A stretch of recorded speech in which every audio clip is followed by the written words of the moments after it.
Halo semua, kembali lagi bersama saya.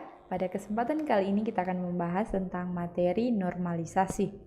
Pokok pembahasan yang akan kita bahas ada 3, yaitu yang pertama konsep dasar normalisasi, kemudian ada fungsional dependensi, kemudian yang terakhir ada proses normalisasi. Yang pertama konsep dasar normalisasi. Konsep dasar normalisasi atau pengertian dan tujuan normalisasi. Normalisasi merupakan proses pengelompokan atribut data yang membentuk entitas sederhana, non-redundan, fleksibel, dan mudah beradaptasi sehingga dapat dipastikan bahwa database yang dibuat berkualitas baik. Tujuan normalisasi yaitu untuk menghilangkan dan mengurangi redundansi data. Yang kedua adalah memastikan dependensi data atau data berada pada tabel yang tepat. Jika data dalam database tersebut belum dinormalisasi, maka akan terjadi 3 kemungkinan yang akan merugikan sistem secara keseluruhan. Kemudian ada fungsional dependensi. Yang pertama ada dependensi fungsional, di mana dependensi fungsional menggambarkan hubungan kaitan antar atribut-atribut dalam relasi. Dikatakan fungsional depends karena nilai dari satu atribut digunakan oleh atribut yang lain. Simbol yang menyatakan fungsional depends adalah dibaca secara fungsional menentukan. Selanjutnya ada dependensi fungsional penuh. Ketergantungan penuh menunjukkan atribut A dan B dalam suatu relasi, di mana B bergantung penuh terhadap A. Maksudnya penuh di sini adalah B hanya ditentukan oleh A dan hanya A saja yang menentukan B, bukan subset dari A seperti contoh sebelumnya. Selanjutnya ada dependensi total. Ketergantungan parsial atau sebagian. Dependensi total ini memiliki 2 atribut dari A untuk menentukan B. Namun, untuk menentukan B tidak harus 2 atribut.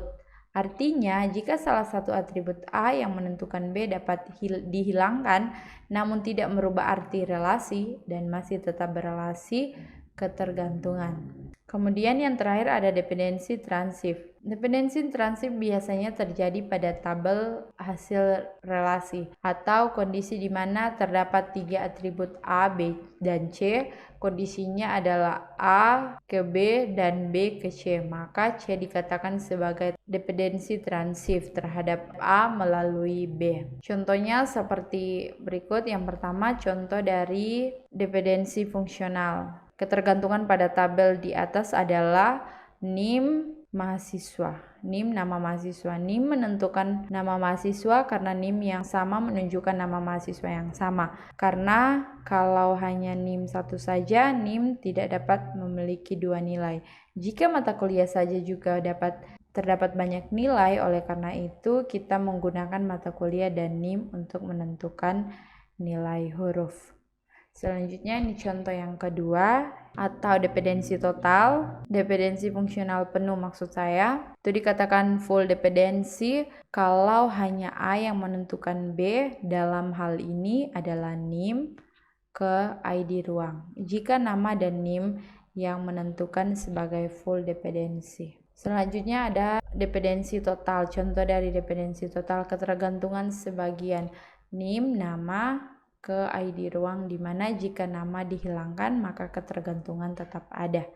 Dan yang terakhir contoh dari dependensi transif seperti tabel ini, yaitu NIM ke dalam kurung nama, jabatan, gaji, kode cabang, alamat cabang, kode cabang ke alamat cabang. NIP menentukan semua atribut dan atribut alamat cabang ditentukan oleh NIP namun melalui kode cabang. Kita masuk pada proses normalisasi.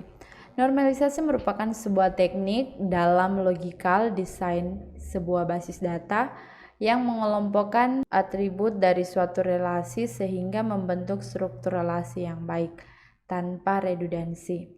Normalisasi adalah proses pembentukan struktur basis data sehingga sebagian besar ambiguity bisa dihilangkan. Yang pertama ada bentuk normalisasi tahap pertama atau 1NF.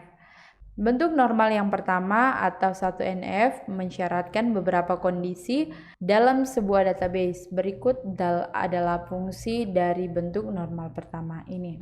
Yaitu yang pertama, menghilangkan duplikasi kolom dari tabel yang sama. Kemudian buat tabel terpisah untuk masing-masing kelompok data terkait. Masing-masing kelompok data terkait dan mengidentifikasi setiap baris dengan kolom yang unik atau primary key. Kemudian ada bentuk normal tahap kedua atau 2NF. Menghapus beberapa subset data yang ada pada tabel dan menempatkan mereka pada tabel terpisah. Menciptakan hubungan antara tabel baru dan tabel lama dengan menciptakan foreign key. Tidak ada atribut dalam tabel yang secara fungsional bergantung pada kandidat key tabel tersebut. Selanjutnya ada bentuk normal tahap ketiga atau 3NF. Syarat dalam dari bentuk normal ketiga atau 3NF adalah memenuhi semua persyaratan dari bentuk normal kedua, menghapus kolom yang tidak tergantung pada primary key. Dan yang terakhir ada Boise Code Normal Form atau BCNF. Merupakan sebuah teknik normalisasi database yang sering disebut 3.5NF, memiliki hubungan yang sangat erat dengan bentuk 3NF. Sekian pembahasan kita tentang normalisasi. Semoga bisa dapat dimengerti. Sampai bertemu di lain waktu. Bye.